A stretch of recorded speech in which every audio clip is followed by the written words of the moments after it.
Pitching. I would keep it insanely simple.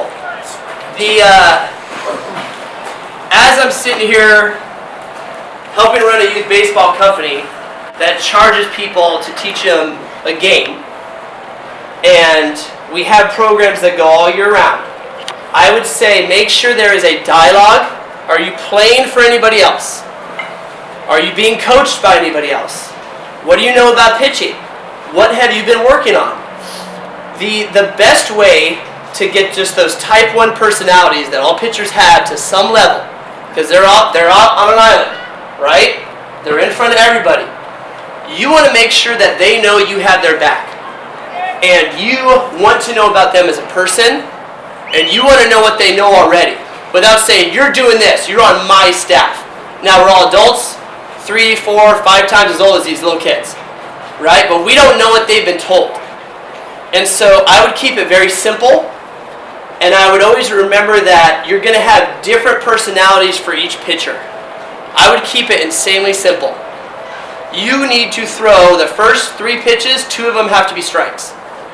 You want to live down in the zone, and we're going to throw 90% fastballs. I would not introduce a breaking ball until they're 12, and I don't even know what that means. Because you can have a 12-year-old that's 6'2", but what happens is when you got a 6'2", 12-year-old, everybody from the stands, when you see the break in a breaking ball, ooh, right? We all just positively reinforce, ooh, sexy breaking ball, nice, right? But when they get older, that breaking ball that everyone sees, I'm mashing that ball. Because you want it to be later and tighter. But to throw a late, tight breaking ball with some depth to it, either going east to west, right? Just looking like it fell off the table like old Pedro Martinez stuff, just Bugs Bunny breaking ball. That stuff destroys this and destroys this. We're seeing it in Major League Baseball. Every relief pitcher is a running back, right? NFL, running back, 6 years, and you're done. See ya. Next running back, come on in. That's every relief pitcher now. Everyone's throwing 95 to 100 with just a hammer from hell, right? Just run the next guy out. Everyone's younger and younger because these guys are just taught max effort velocity. That is so difficult for you guys to combat at a Little League level because you're going to have some kids going just straight launch angle and then straight just velo. And all you want is strikes and a good tempo and a nice hour-and-a-half game and get out of Dodge. Right? That's what we want. Hour and a half to the house. That's what we want. The best way I think you guys can teach pitching at the Little League level is 9-on-1. It's 9-on-1. And I always say, hey, you got 7 guys behind you with gloves on. There's 7 behind you. Let's go. Okay? Strike 1 here. Strike 1. Strike 1. Let's go. Get your ground ball. Get your ground ball.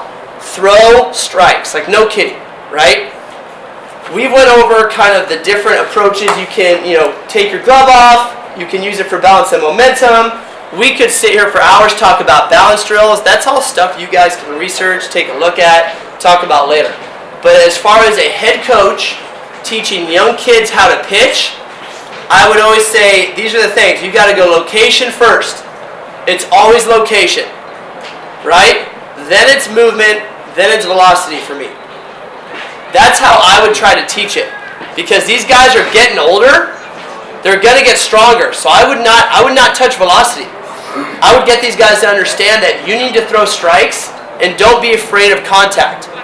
If you want to miss something, miss the barrel. Don't miss the bat. Because you want that rollover on the first pitch for the 3-hole hitter, because then he comes at the next at-bat. I've only seen 1 pitch. I don't know if this guy has a little change-up or something else. Okay? And then you're talking about the second one, movement. If you guys teach anything, I would just teach a little bit of finger pressure. As soon as you guys start involving the wrist, now I'm involving this, now I'm involving my shoulder. I don't have legs because I'm a little kid, so it's not like I could sit on my leg and drive from my big butt and I could throw downhill because I'm a little kid. But what you could do is you guys could take the seams, and now I can put a little finger pressure here, a little finger pressure here. I can maybe throw a 2-seamer. There's also a different way to throw a 2-seamer. Rotate the ball. Now I have my thumb underneath it. I could kind of mess around with my fingers on the seams, but again, we might be dealing with a kid doing this, right? So to me, this was the most comfortable way to throw a pitch, and I got some movement when I was in Little League. But I would just go two-seamer, and I'd put my whole hand on the ball, just right there. All right? But pitching at your level, fill them with confidence. Make sure you reinforce throwing strikes and pitching to contact, and feed your defense. Because it is so cool when we get it right here, because we try to think about like when Oregon used to really play fast. We want our defense to play like Oregon football offense.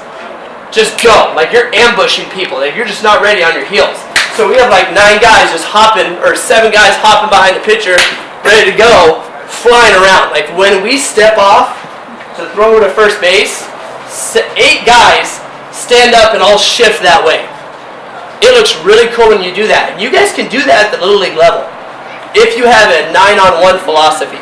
So if you have people throwing strikes, not worried about missing bats, not worried about throwing 90 miles an hour when they're 11, right? Not worried about throwing breaking ball, pitch to contact, because now what you can talk about is you can talk about, hey, little Timmy likes to throw a ball away. Johnny, why don't you take a couple steps to the right? You're going to be able to field this ball because they're hitting a lot of balls to the left side on the ground.